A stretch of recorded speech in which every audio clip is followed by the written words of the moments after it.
According to the Gunmasters Institute in New York, it estimates that up to 49% of pregnancies in the United States are unplanned. Nearly 13% of American teens are being sexually active before the age of 15, and nearly half of the world's new AIDS infections occur in the United States of people under the age of 25. The history of our country has shown us that sex should be secretive and should be frowned upon. We teach our kids how to be safe on the bike or in the car, so why not teach them how to be safe with something that affects so many people's lives, sex? So why is this relevant to us? Most college kids are at the age of that contracts the highest number of cases per year. Many college students have younger brothers or even kids that are around the age of 13. What if they're having sex? As a society, we have to allow our kids to feel free to talk to us about sex. Why not talk to your family about sex since kids are going to talk about it anyway? Why not learn it the right way? I'm credible to talk about this topic because many individuals and peers that I know have dealt with many issues concerning sex life at a young age, whether it's pregnancies, STDs, or abortions. After researching and looking over the stats, I think if our society has not grew up feeling that it's weird or abnormal to talk about sex with our parents, that the statistics will be down.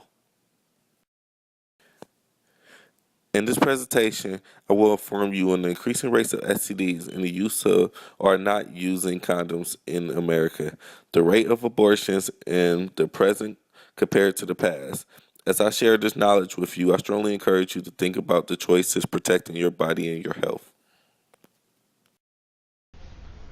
First, I will talk about the STD rate. Many young people are unaware of the severity of STDs.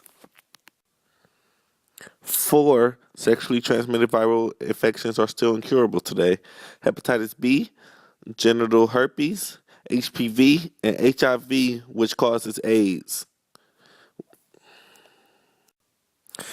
It is important for people to know what these diseases are and how they are contracted and what they actually do to your body and which ways they can be prevented.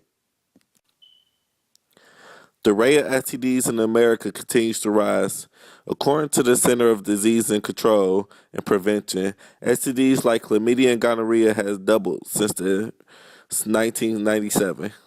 The AIDS rate of black people has increased by at least 1% each year since 2006 and makes up 42% of the AIDS rate in America. White America makes up 33% of AIDS rate in America. Next, I will talk about condoms and the history of them. Condoms has had a major impact on society. Condoms has been around since 1000 BC. According to the Center of Disease and Control and Prevention, condoms has been tracked back to ancient Egypt around 1000 BC. It came up as early as 100 AD in Europe near France. The syphilis epidemic spread across Europe in 1500s, and this caused the first published account of condoms to protect men. In recent years, condoms has been effective if known about. In the 1990s, when the AIDS epidemic first started, condom sales boomed. According to the UNFPA and the U.S. Agency for International Development, sexually active adults and teens must rely on condoms that are provided for free or sold at substantial low prices. Since condoms are always not affordable for teens, they risk having sex without them. Last, I will talk about how some teens use abortion as a form of birth control.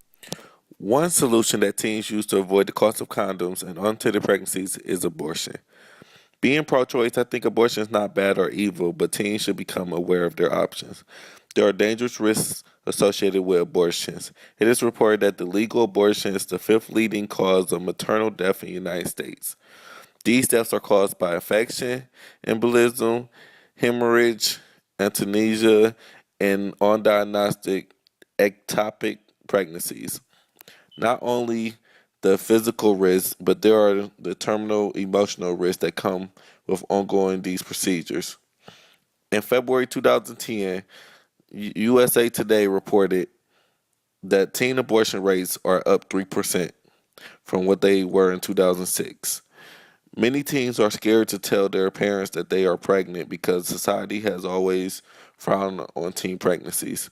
In today's society, we should take advantage of protection like birth control and condoms and talk to our kids about it instead of being ashamed of them. In conclusion, kids have stopped using condoms because condoms to them are at a high price. If kids was informed about the risk of not having sex with condoms, or where to find condoms for cheap or for free at, it may prevent them from having unprotected sex or not having sex at all because they cannot afford condoms. And although teens should be held accountable, they cannot know something that they were not taught. Being a member of this society, we have to do a better job at raising awareness to teens. Past generations feel that they are scared to communicate with their kids about sex, but it is our responsibility to aware the future generations about sex. If there isn't any more questions, I'd like to thank you for watching my presentation.